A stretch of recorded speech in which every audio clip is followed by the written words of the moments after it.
say that he's horny, okay? Or frustrated, is that a more polite way of putting it? He has these tremendous urges, and I think that shocked people in the 1870s, 80s, 90s who were trying to be free, and therefore he got sort of buried, pushed down, and only the polite poems of his were read and not the raunchy ones. But showing the raunchiness of America, you see, we are pretty raunchy. Most countries are, not just America. India's pretty raunchy, I think. Showing the raunchiness of America is a pretty realistic picture of this country, and that's honest. So there is that too. So he shouldn't have been shunted aside. So when you get into the schools, you make sure that they read it, because the other side of it is, I have a beef with the beatniks because they don't love America. They just criticize, and they're into their own personal indulgences that they want to be allowed to do, whether it's sex, whether it's drugs, homosexuality, whatever. They want to be permitted to do these things, but they don't show any love for the country. They're not volunteering for the army or anything like that. They're not going to go out and fight the country's battles. They're not going down to the Civil War battlefields and nursing the wounded. They're not going down and, writing letters for all the poor people in the hospitals and so on and so forth, or looking for dead, lost friends or relatives or so on in the actual aftermath of battles, all on his own. So, it is like a 180 degrees difference between Whitman and them.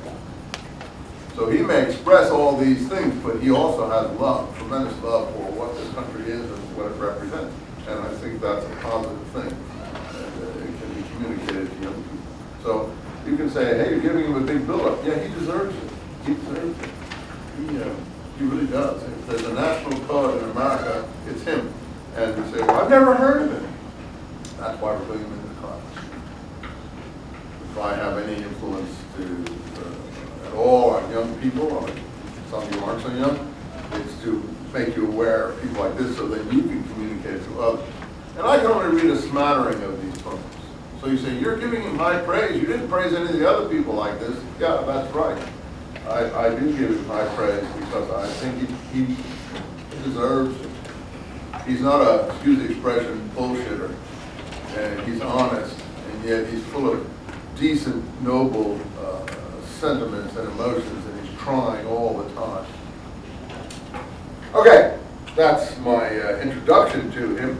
The poems that I have chosen to read are representative ones. 3 in all, it's not very much. This is his book here, Leaves of Grass, and it's a never-ending compilation of works over his whole life. And you say, well, where did it end? Well, he doesn't think it ever does end.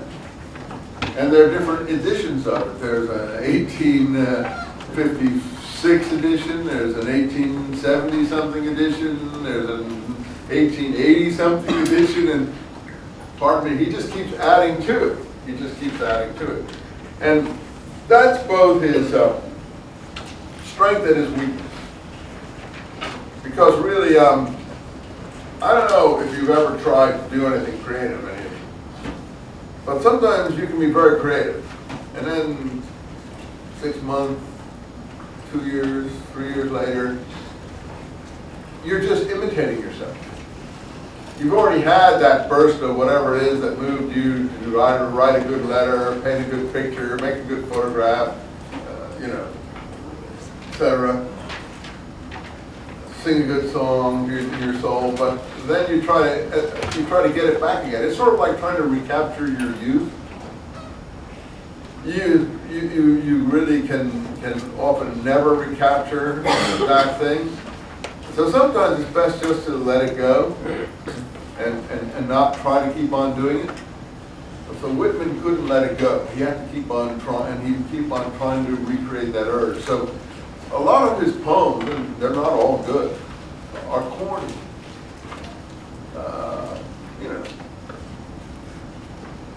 rehashing like this Bhagavad Gita of the same thing over and over again. And you know, childish even, perhaps. Because he kept on trying and trying and trying and trying, and he never wanted it to end. I think he made an oath. We see it at the beginning here in one of the poems. He said, "I now 37 years old begin." See, there's hope for all of us. He didn't begin till he was 37. "I now 37 years old begin, promising to cease not till death." So, you know, when you make an oath like that, that's the problem of writing something down publicly. You tend to try to keep it. Some people say, you shouldn't say something if you're not going to do it. Well, he said it, and he intended to carry it.